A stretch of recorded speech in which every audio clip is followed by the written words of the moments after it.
Hi guys, welcome back to my YouTube channel and to the review of Event of an Ordinary Life by Frank Conrad Musumisi. I'm recording this two video into section. One is on my phone that is directly in front of me, and the other one is on the camera over there. So there might be a bit of overlapping, so just pardon that. Yeah, so before I go on talking about Event of an Ordinary Life, I'd like to read to you the synopsis at the back page of the book.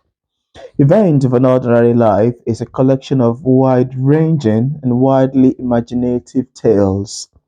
The series is a mixture of fiction, supernatural fiction, and true event stories that will keep you wanting for more. You'll find comedy, suspense, and drama in a very enjoyable reading experience. Actually, that's what you stand to gain or experience reading through Event of an Ordinary Life. And I must actually confess that it took me quite a while to get to the book, actually, because I have so many things going on in my life. Yeah, basically. But generally, it's an amazing read for me. It's a collection of beautiful, lovely, at melting, interesting stories, many of which got me panting for more, many of which I never wanted it to stop, many of which keeps me gasping more and more. And if you'd like to check my written review of the book, I left a link in the description part of this review where you can check my rating review quite a bit, not too detailed, but no spoilers also. You may want to check that out. So, first of all, I need to say that I love Frank writing style. One of the things that I found to be quite beautiful and quite interesting about his writing style is the fact that he writes like a poet. I mean, a beautiful there's a beautiful way through which poet tells stories. His use of words is so metaphorical in nature for me. I love the way he compares certain scenes, certain scenarios to one another. And I mean, there are so many stories in the book, and each stories leave you thinking and panting for more actually. And one of the things I really admire about Frank's writing style is the fact that his writing style is so compelling, it's so beautiful. And despite the fact that some of the stories are rated in first person narrator's point of view, while others are rated in the third person narrator's point of view, it's really reads quite interestingly for me. Oh goodness, there is no table of content mentioning the names of the stories. I would have loved to point out some of my most admirable. But yeah, there's so many stories in the book, ranging from the gift to the mirror to so many stories actually in there. And I would like to first start from the beginning story in this beautiful collection of mind-blowing short story collection. That's the one I talk about Jama, and I love to think of Jama as a solo seer. To me, it feels like somebody who can tell, who can predict the fate of one tomorrow. And this feature that I think he have actually really sort of protect him in some ways, particularly the fact that when he had to buy a car that is faulty from the manufacturer, the voice keep telling him, not do this, do this, do this instead, don't follow them, go this way. So it's quite protective in nature for Jama. And that's actually one of those beautiful stories that I found in the book. And I think I read of a place where the author mentioned that most of the stories are maybe real life happenings, etc. I think I heard of a part that says something of that nature, and that actually got me wondering if some of the stories that I find to be quite interesting, if they're actually real, especially that of Mrs. Sweeney, who is very nosy, and several other ones, the one that has to do with the book. Yeah, I would love to tell the story about the book. And that's the story of Tony. I find that to be quite interesting, really.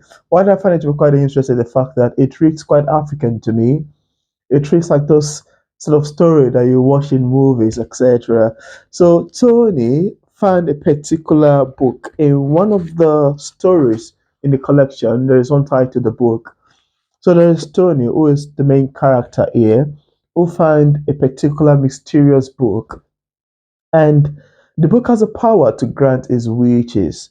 First of all, he wanted to take revenge on one of his bully back in school, who happens to be Dave. So he went to the part of the book that reads the right revenge, and he tell it that I want Dave to hurt his knee in my front. And whenever he told the book what he needed it to do, Tony would then perhaps give him one of some part of his blood to the book, and the book would do the wish. So Tony kept doing that over and over again. Whenever he needed anything, he would, just have to flip through the book and apply his, apply his blood and on to keep getting it done. He was able to do that, carry on the revenge for Dave. He was able to have Melody fall in love with him. He was also able to get, that's the page that talks about love. So every pages in the book has something. Once you ask it to do, it would gradually do that for you. Then there's another page that talks about riches. He did the same thing, give it blood, and Tony's father, hit a huge jackpot of $5 million. Then, I mean, it got to the point that Tony was actually tired and think, okay, he has had enough of the book and he just need to dispose it. First of all, he tried burning it. It didn't burn. He threw it inside the river. It came back to him, and it's so interesting because this particular story remind me of a particular real life happening back in Nigeria, where a well-known spiritualist, more like a traditional priest, who gave his life to Jesus and said, "Okay, it's done of the deity." He took them, threw them in the ocean, threw them in the river, and before he get back home, he met them back in his shrine, and he was like, "Oh my God, these guys refused to go."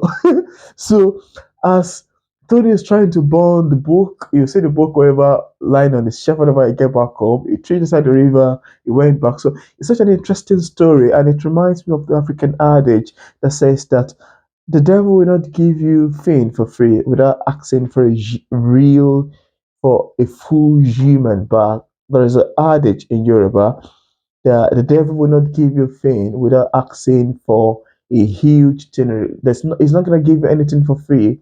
He will definitely ask you for blood. For back then, I was now wondering that Tony, perhaps, I have no idea, that those times that he has been feeding the book with its blood, I mean, you are feeding it to give you something. That's like you're having a covenant with something. And I mean, that's an amazing story, actually, quite interesting and quite awesome. Then I must say that the entire story or the entire book has so many good numbers of interesting characters that leave you. I must say that the book is very humorous. It is very, very funny, and I think it's a beautiful blend that Frank is able to look into some things happening in the real world and bring out interesting story of it. There is a story about a son who is at heart with his dad, and later on when he later get to hear from the priest, and he later had to read a letter from his father, then begin to realize and understand why his father make the decision he had to make, why he left them, and he was now kind of being at ease, at peace with his father. And this can also relate to stories of dysfunctionalities in families and how people, be it father or mother, make certain decisions in life. Yeah, it's a beautiful story. I'm really, really captivated by the story of John in the story titled The Gift. His father passed away over an overdose, and I think the mother eventually committed suicide. So he was left to be a sudden orphan, and the story of John is such a tough one. I mean, there are so many interesting story embedded in this beautiful event of an ordinary life. Some of it got you laughing, especially the story of Mrs. Sweeney and the innocent Joe. Mrs. Sweeney will peep through a window, and in the middle of the night, when everybody is sleeping, she can tell who is doing drunk and who would come at the middle of the night around 2:05 a.m. to pick up something wrapped in a paper. I mean, this is somebody who work all day, and I think the friend always leave him food, so he would go to the friend's house, pick it at the dead of the night, and there's one woman or a lady who will stay upstairs staring. There's always a nosy neighbor everywhere, staring to see what's happening, and she actually reported to the police and said, there's a particular man who always come in the middle of the night and do some illegal stuff, etc. So the police got on the case, and later on, they tracked Joe over and over again. I think the first attempt failed. The second attempt, they were able to get him, and we're like, "You're under arrest. Let's see what are we up to."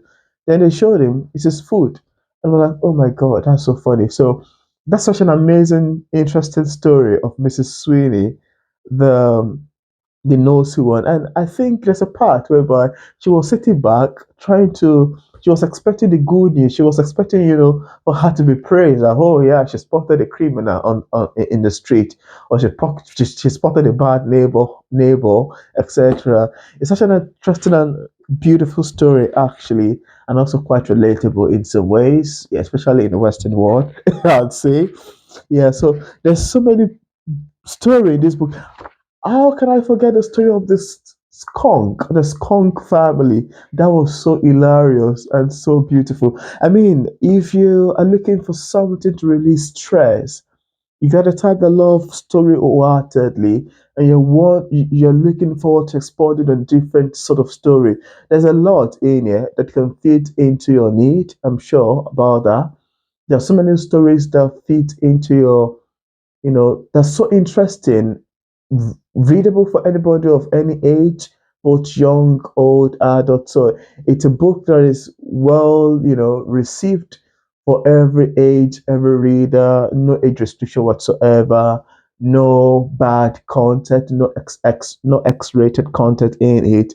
It is such an interesting one that actually even got me laughing and learning quite a lot as well in the story. Well, I wouldn't love to give much away in an attempt to make my review a spoiler free, but I would like you to find out actually many more of the interesting stories that are combined, that contain an event of an ordinary life. And if you would like to get a copy of this book, I left a link in the description part of this review for you to get a copy directly on Amazon, on the author's website, etc. I also love the story of Jacksmine. I love the story of revenge. I love Thank God It's Friday. I love The Couch. That's an amazing one. And some of the words the characters say in the book, I wrote them down and I find it to be so fun and so interesting. I mean, it's beautiful how, with the fact that this is different story, you have so many things that you even find quite relatable, and you find out, oh, that seems to, just like the same way I love the book story, and I'm like, oh yeah, that reminds me of some things in the past, of what I've heard. Real life story, actually. I mean, this is actually a very real life story that I've read in the past that relates to this. So it is really an interesting, beautiful, and awesome read. And if you are a huge fan of short story collection, then this is the right guy for you, really. And I left a link in the description part where you can check out Event of an Ordinary Life and also check out more of Frank's other work. It's an amazing read for me. It's awesome. It's beautiful. It's amazingly written. Yeah, I particularly love Frank's writing style because it feels to me like a poet who is writing a story. That's a distinctive feature that I'm not sure Frank is a poet, yeah, but to me, his choice of words feels like say when a poet tells a story. Yeah, that's how I feel basically. So thank you very much for watching my short video book recommendation of Frank Conrad Events of an Ordinary Life. Quite beautiful, quite awesome, and quite outstanding to me. And if you've not subscribed to this channel, I'd like you to look at the subscribe button over there so you can get notified anytime I have a new video book review up or an interview, recommendation of beautiful literature like I always do on the show. So thank you very much for watching and see you in my next video. Goodbye.